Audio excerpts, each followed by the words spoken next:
Morning students, ninth class में हम पृष्ठीय क्षेत्रफल और आयतन 13.2 प्रश्नावली पढ़ रहे थे।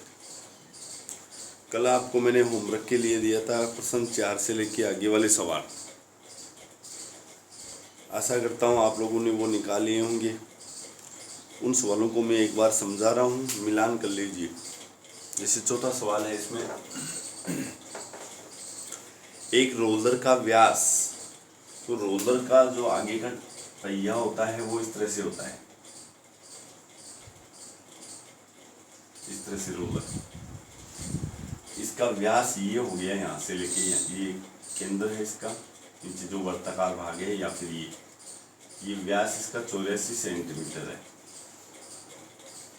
और इसकी लंबाई 120 सेंटीमीटर है। ये इसकी लंबाई होगी, जो हाइट बोलते हैं।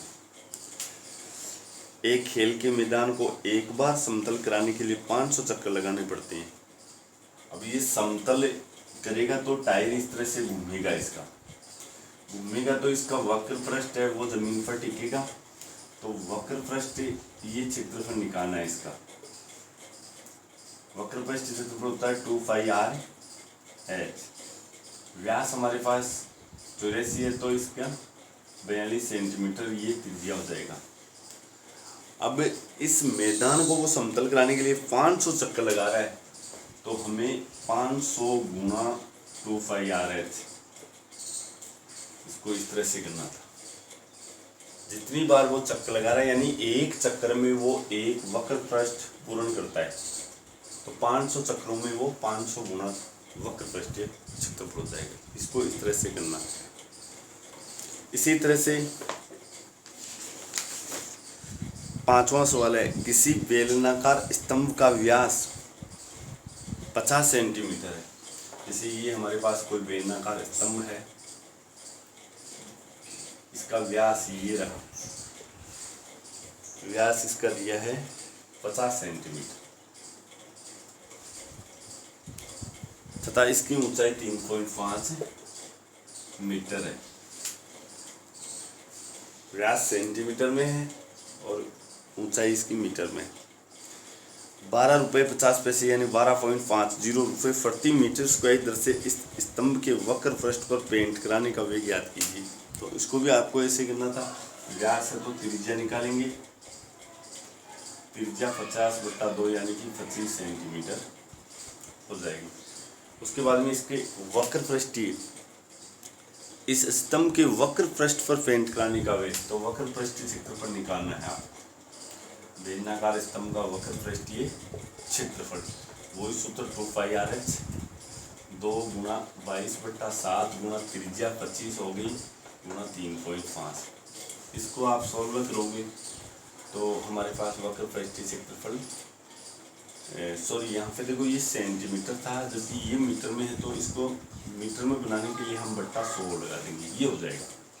तो यहाँ पे इसी के आगे कर लेना 25/100 या 0.25 मीटर, तो ये हो जाएगा।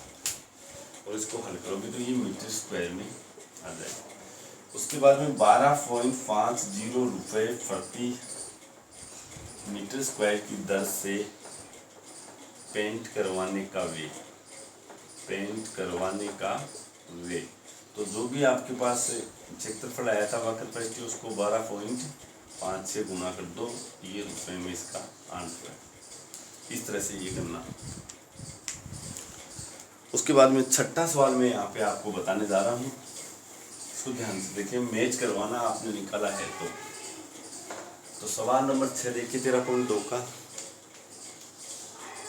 एक लंबवर्तीय बेलन का वक्र पृष्ठीय क्षेत्रफल 4.4, बेलन का वक्र पृष्ठीय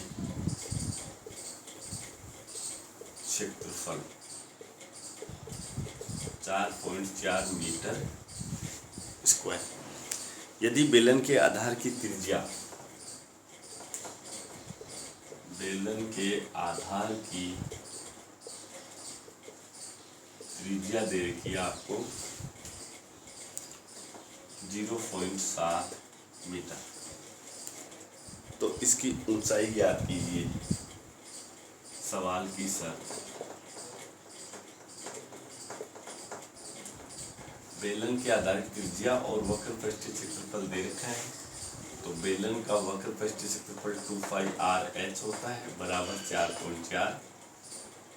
उसके बाद में 2 गुणा 22/7 गुणा त्रिज्या 0.7 है गुणा h हमें निकालना है 4.4। ऐसा सवाल पहले भी आ चुका है।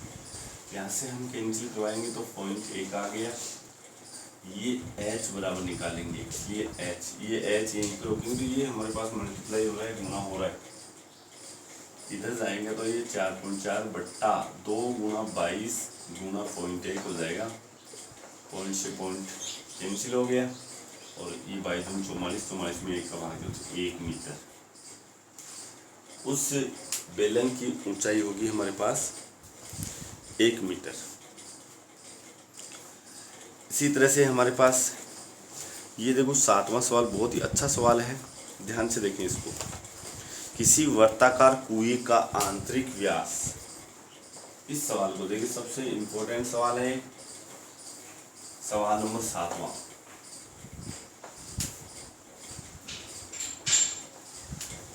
किसी वर्ताकार कुएं का,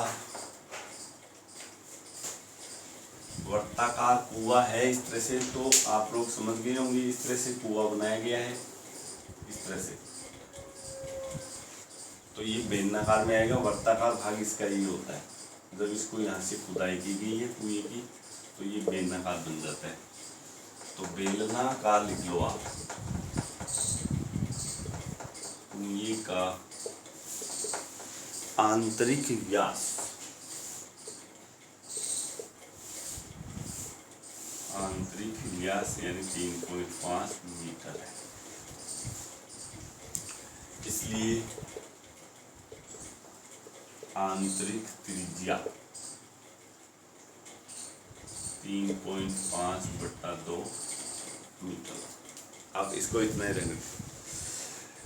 उसके बाद और यह 10 मीटर गहरा है। कुएं की गहराई 10 मीटर। उसके बाद में ज्ञात कीजिए नंबर 1, 1 नंबर पे आंतरिक वक्र पृष्ठीय क्षेत्रफल। तो कुएं का आंतरिक वक्र पृष्ठीय क्षेत्रफल सूत्र 2πr(h) यानी कि 2 गुणा 22/7 गुणा त्रिज्या 3.5/2 है, तो 3.5/2 गुणा h हमारे पास है यहाँ पे 10। ये रही। उसके बाद 2 से देखो 2 कैंसिल हो गया, 7 से ये 3.5 आ गया। 22 को 0.5 से गुना करेंगे तो 11 आएगा। 11 को हम 10 से गुना करेंगे 110 मीटर। ये हमारे पास उस कुएं का आंतरिक वक्र पृष्ठीय क्षेत्रफल है अंदर का। उसके बाद में 2 नंबर पे जो सवाल पूछा जा रहा है उसमें ध्यान से सुनो क्या पूछ रहा है। 40 रुपये प्रति मीटर स्क्वायर दर से इसके वक्र पृष्ठ पर प्लास्टर कराने का व्यय ज्ञात कीजिए। इसके आंतरिक जो भाग है वक्र पृष्ठीय, उस पर पेंट करवाना है, सॉरी प्लास्टर करवाना है। उसका व्यय दे रखा है 40 रुपये। 40 रुपये प्रति मीटर स्क्वायर की दर से वक्र पृष्ठ ये क्षेत्रफल पर पेंट करवाने का व्यय बराबर 40 गुना 110 बराबर 4,400 रुपये 500 से। ये आपका उत्तर बहुत ही सिंपल है। ये कुआं था, इसकी यहाँ पे ये इसका व्यास है, यहाँ से लेके यहाँ तक व्यास दे रखा है यहाँ पे 3.5 मीटर और इसकी गहराई 10 मीटर। इसका वक्र पृष्ठीय क्षेत्रफल निकाला 110 मीटर स्क्वायर आया और फिर 40 रुपये प्रति मीटर स्क्वायर की दर से वक्र पृष्ठीय क्षेत्रफल पर प्लास्टर कीजिए। पेंट की जगह पेंट नहीं हो रहा है, प्लास्टर करवाने का वे 40 को हम वक्र पृष्ठीय क्षेत्रफल से गुना कर देंगे तो 4400 आएगा। उसके बाद 8वें सवाल को देखिए, ये मैच करवाना आप लोगों ने निकाला है इसको। गर्म पानी द्वारा गर्म रखने वाले एक संयंत्र में, जो हम लोग गर्म करने वाली जो रोड होती है ना, उसको ले सकते हैं, तो या फिर आपका गीजर भी हो सकता है, बेलनाकार होता है। गर्म पानी द्वारा गर्म रखने वाले एक संयंत्र में 28 मीटर लंबाई और 5 सेंटीमीटर व्यास वाला एक बेलनाकार पाइप है। इस संयंत्र में गर्मी देने वाला कुल कितना पृष्ठ है? तो इसमें आपको क्या करना है, संपूर्ण पृष्ठीय क्षेत्रफल, गर्मी देने वाला बेलनाकार पाइप का वक्र पृष्ठीय क्षेत्रफल निकाल लेना है। सॉरी, देखो ध्यान से सुने। इस तरह से कोई गर्म करने के लिए, ये मान लो हमारे पास बाल्टी है, इसके अंदर इस तरह से एक अंदर आपने रोड लगा दी है, ये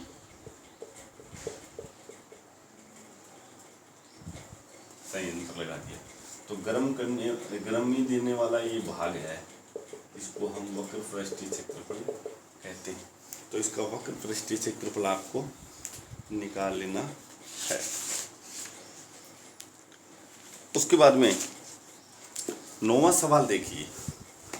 8वें सवाल को आप लोग स्वयं निकालेंगे, निकाल लिया होगा। 9वां देखिए, 9वां कैसे करना है।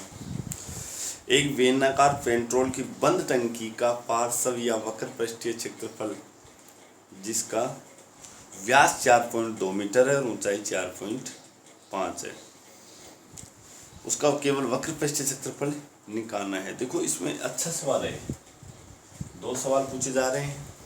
एक बेलनाकार पेट्रोल की बंद टंकी, तो यहाँ बेलनाकार टंकी की ऊंचाई 4.5 मीटर है। टंकी का व्यास दे रखा है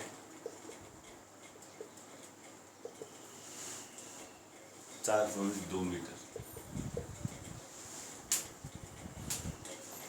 इसलिए टंकी की त्रिज्या निकालिए। त्रिज्या व्यास की हाफ होती है, तो बटा 2.1 मीटर। सवाल नंबर 1 इसमें आसान सा पूछा जा रहा है कि इस टंकी का वक्र पृष्ठीय क्षेत्रफल निकालिए, इसलिए टंकी का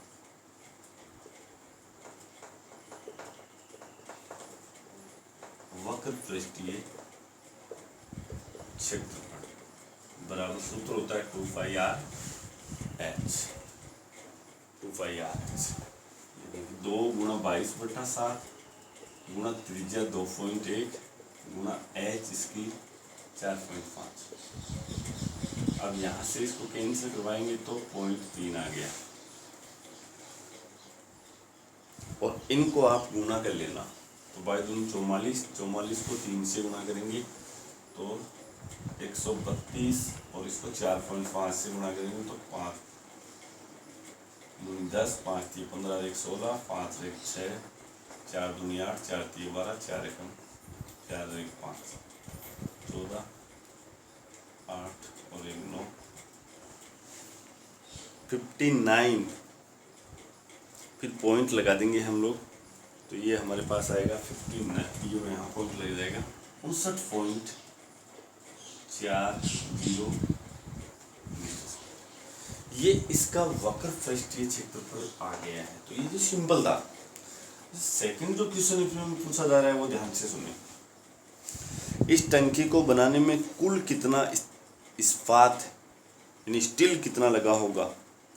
यदि कुल इस्पात का 1/12 भाग बनाने में नष्ट हो गया, यानी कुल इस्पात का 1/12 भाग तो नष्ट हो गए, तो वो भी हमें निकालना है। टंकी को बनाने में कुल कितना इस्पात लगा होगा? यदि कुल इस्पात का, तो यहाँ पे थोड़ा सा ध्यान रखना है आपको। इस टंकी को बनाने में कुल कितना इस्पात लगा होगा, तो सबसे पहले इसमें संपूर्ण पृष्ठीय क्षेत्रफल निकाल लें आप, और उसका 1/12 भाग भी आपको निकालना है। तो ध्यान से देखें यहाँ पे, टंकी का संपूर्ण पृष्ठीय क्षेत्रफल, टंकी का संपूर्ण पृष्ठीय क्षेत्रफल बराबर वक्र पृष्ठीय क्षेत्रफल है प्लस, क्योंकि टंकी बंद है तो इसका वक्र पृष्ठीय क्षेत्रफल तो होगा ही, प्लस 2πr²। 2πr² इसलिए होगा क्योंकि इसका एक आधार होगा और एक सिरा होगा, तो दोनों को यदि हम जोड़ते हैं तो 2πr² हो जाएगा। उसके बाद में वक्र पृष्ठीय क्षेत्रफल हमने निकाल लिया इसका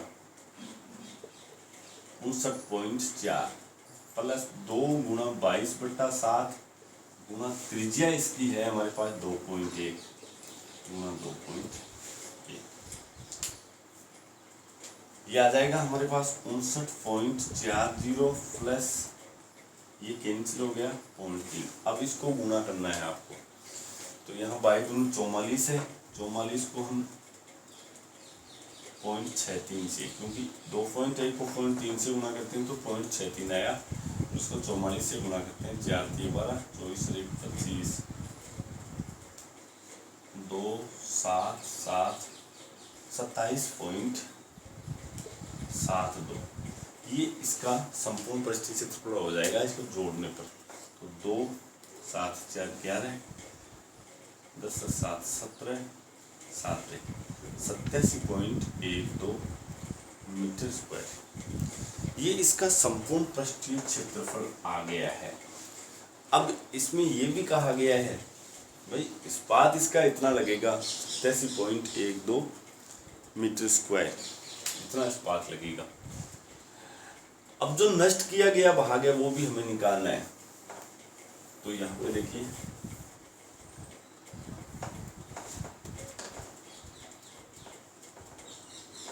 नष्ट इस्पात का नष्ट भाग बराबर कुल क्षेत्रफल का 1/12। तो कुल क्षेत्रफल हमारे पास आया 87.12 इंटू 1/12, 1/12। और यहाँ से इसको हल करेंगे, यानी कि 87.12 में आप 12 का भाग देंगे तो 12 से तक 84, 3 बच गए, 12 दूनी 24, 7 और 12 72, 7.26 मीटर स्क्वायर, इतना इस्पात है वो नष्ट हो जाएगा, तो कुल इस्पात लगेगा। अब यहाँ पे आपको कुल इस्पात निकाल लेना है, इसलिए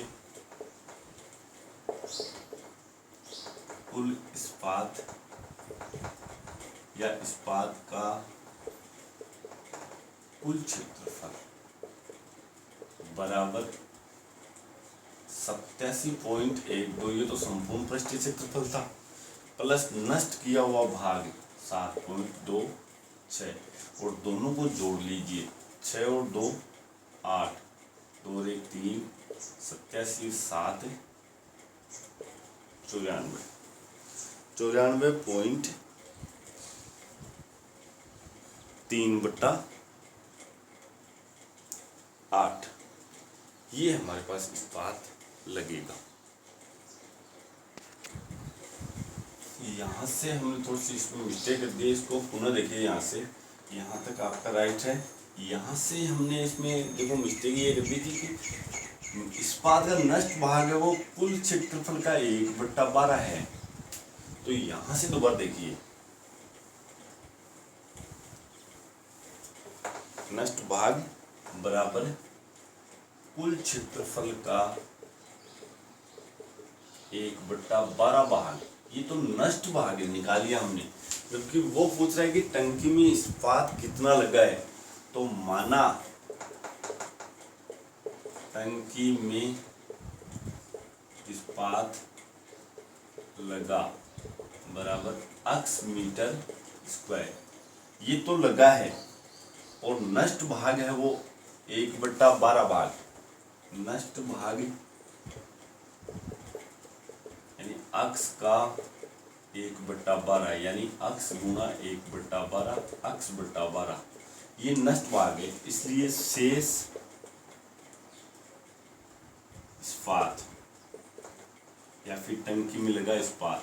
तो अक्स में से अक्स बटा 12 घटाओगे, तो कैसे घटाना ध्यान से देखें। इसके नीचे 1 रखिए, लघुत्तम 12 अक्स माइनस अक्स यानी कि 11 अक्स बटा 12, ये भाग है हमारा, ये शेष इस्पात है, टंकी में लगा भाग है। अब सवाल की शर्त में ले लीजिए, टंकी में लगा इस्पात हमारे पास 11 अक्स बटा 12 मीटर स्क्वायर है, जबकि हमारे पास पहले टोटल इतना इस्पात लगा था। तो सवाल की शर्त, टंकी में इस्पात इतना लगा है 11 अक्स बटा 12, और वैसे लगा था 87.112।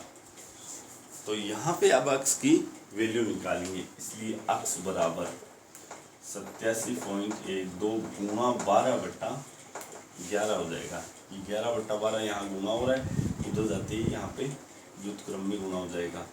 तो ये हो जाएगा 11/7 77, 11/9 99, 11×2 = 7.92, और इनको गुणा करेंगे हम, तो 12×2 = 24, 108 और 2 110, 12 × 84 10 94 और 1 95, 95.04 मीटर स्क्वायर।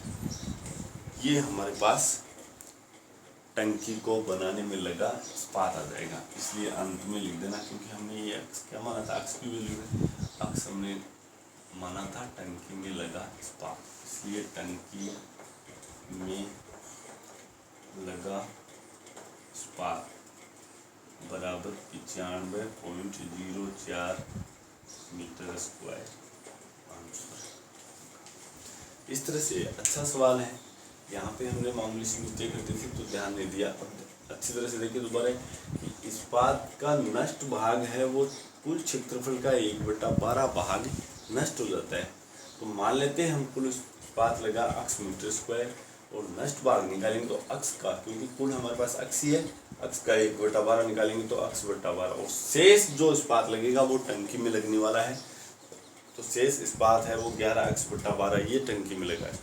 इस सवाल इस अर्थ में टंकी में वैसे 87.12 लगा था, इस्पात को हम निकालेंगे तो ये हमारे पास था ही, और अक्स की वैल्यू निकालेंगे तो 95.04।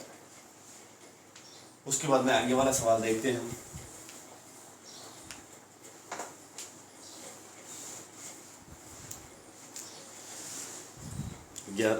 11वां सवाल देखिए, किसी विद्यालय के विद्यार्थियों से एक आधार वाले बेलनाकार कलमदानों को गत्ते से बनाने और सजाने की प्रतियोगिता में भाग लेने के लिए कहा गया है कि बेलनाकार कोई कलमदान बनाने हैं। प्रत्येक कलमदान को 3 सेमी त्रिज्या और 10.5 सेंटीमीटर ऊंचाई का होना है, यानी एक बेलनाकार कलमदान है। इसको मैं समझा देता हूँ, आप लोग स्वयं करेंगे इसको, ये होमवर्क में हो जाएगा। बेलनाकार कलमदान, कलम रखने वाला पात्र होता है। बेलनाकार कलमदान की त्रिज्या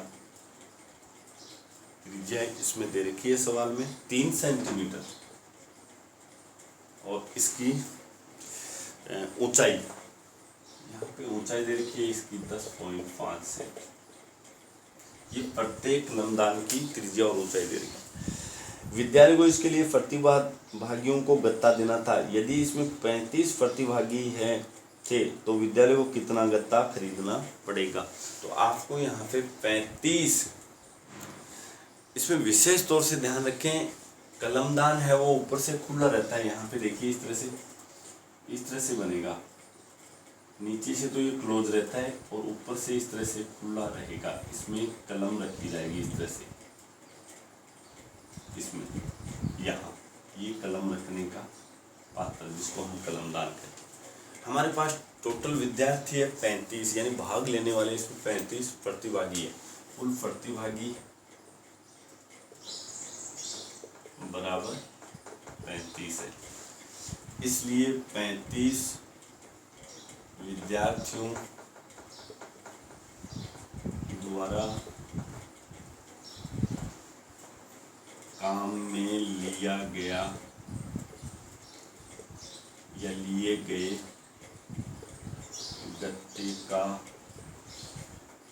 पृष्ठीय क्षेत्रफल। देखिए भैया ध्यान से, 35 तो है ही है गुना, उसके बाद में एक तो वक्र पृष्ठ जुड़ेगा अपना 2 पाई आर एच गुणा यहाँ से पाई आर स्क्वायर हो जाएगा, पाई आर स्क्वायर।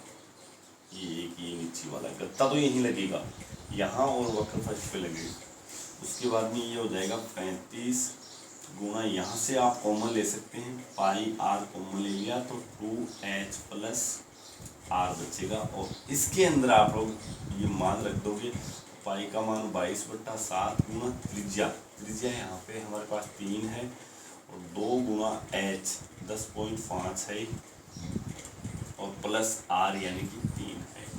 इसको हम यहाँ से गुणा कर देंगे, 5 आया, और यहाँ से हम गुणा करेंगे तो 5 बाई 5 110, 110 को हम 3 से गुणा करेंगे तो 330 गुणा, यहाँ से 10.5 को हम 2 से गुणा करेंगे 21 प्लस 3 यानी कि 24 हो जाएगा, और यहाँ से हम गुणा करेंगे तो ये 0 चौथी 72 72 7 79 7920 सेंटीमीटर स्क्वायर, सेंटीमीटर स्क्वायर।